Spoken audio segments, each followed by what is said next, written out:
भारतीय इतिहास के top 20 questions जो परीक्षामध्ये वारंवार विचारले जाते.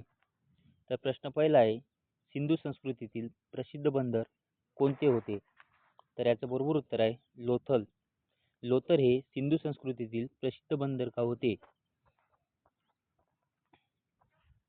प्रश्न दुसरा आहे, सिंधू संस्कृतीचा शोध सर्वप्रथम कोणत्या वर्षी लागला? तर याचं बरोबर उत्तर आहे 1921. दयाराम साहनीने लावला. सिंधू संस्कृतीचा शोध 1921 ला दयाराम साहनीने लावला. प्रश्न तिसरा आहे, सम्राट अशोक कोणत्या वंशाचे होते? तर याचं बरोबर उत्तर आहे मौर्य. मौर्य वंशाचे सम्राट अशोक होते. प्रश्न चौथा आहे, कलिंग युद्धानंतर अशोकाने कोणता धर्म स्वीकारला? तर याचं बरोबर उत्तर आहे बौद्ध धर्म. कलिंग युद्धानंतर अशोकाने बौद्ध धर्म स्वीकारला. ऑप्शन बी बरोबर आहे.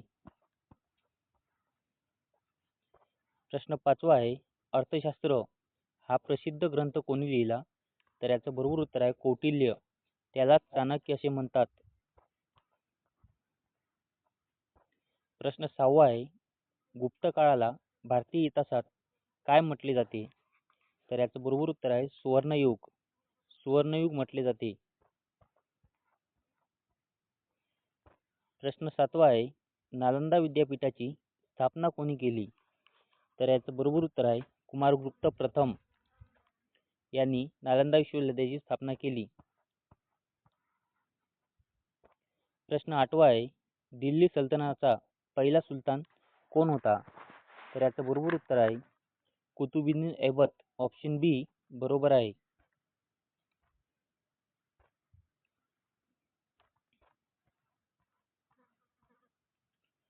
प्रश्न नववा आहे, कुतुब मिनार चे बांधकाम कोणी केले?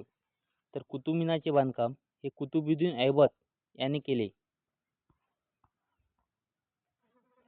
प्रश्न 10वा आहे, भारतात मुघल साम्राज्याची स्थापना कोणी केली?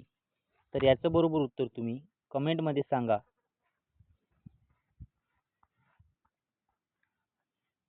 प्रश्न 11वा आहे, पहिली पानिपतची लढाई कोणत्या वर्षी झाली? तर याचं बरोबर उत्तर आहे 1526. बाबर आणि इब्राहिम लोदीच्या मध्ये झाली. प्रश्न 12वा आहे, अकबराच्या दरबारातील प्रसिद्ध इतिहासकार कोण होते? तर याचं बरोबर उत्तर आहे अबुल फजल. अबुल फजल हे अकबराच्या दरबारातील प्रसिद्ध इतिहासकार होते.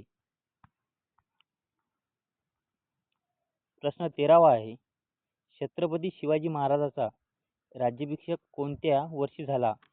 तर याचं बरोबर उत्तर आहे 1674. 1674 ला छत्रपती शिवाजी महाराजांचा राज्याभिषेक झाला. क्वेश्चन 14वा आहे, छत्रपती शिवाजी महाराजांचा राज्याभिषेक कुठे झाला? तर याचं बरोबर उत्तर तुम्हाला माहीतच असेल, रायगड. प्रश्न 15वा आहे, प्लासीची लढाई कोणत्या वर्षी झाली? तर याचं बरोबर उत्तर आहे ऑप्शन ए 1757 ला प्लासीची लढाई झाली. प्रश्न 16वा आहे, 1857च्या उठावाची सुरुवात कुठून झाली? तर याची सुरुवात मेरठमधून झाली. प्रश्न 17वा आहे, भारतीय राष्ट्रीय काँग्रेस ची स्थापना कोणत्या वर्षी झाली? तर याचं बरोबर उत्तर आहे 1885. प्रश्न 18वा आहे, भारतीय राष्ट्रीय काँग्रेसचे पहिले अध्यक्ष कोण होते? तर याचं बरोबर उत्तर आहे W.C. बॅनर्जी हे भारतीय राष्ट्रीय काँग्रेसचे पहिले अध्यक्ष होते. प्रश्न 19वा आहे, भारत छोडो आंदोलन कोणत्या वर्षी सुरू झाला? तर याचं बरोबर उत्तर आहे 1942. प्रश्न 20वा आहे, भारताला स्वातंत्र्य कधी मिळाले? तर याचं बरोबर उत्तर आहे 15 ऑगस्ट 1947. हे एक्झाममध्ये विचारले गेलेले 10 पेक्षा जास्त वेळा विचारले गेलेले प्रश्न आहे.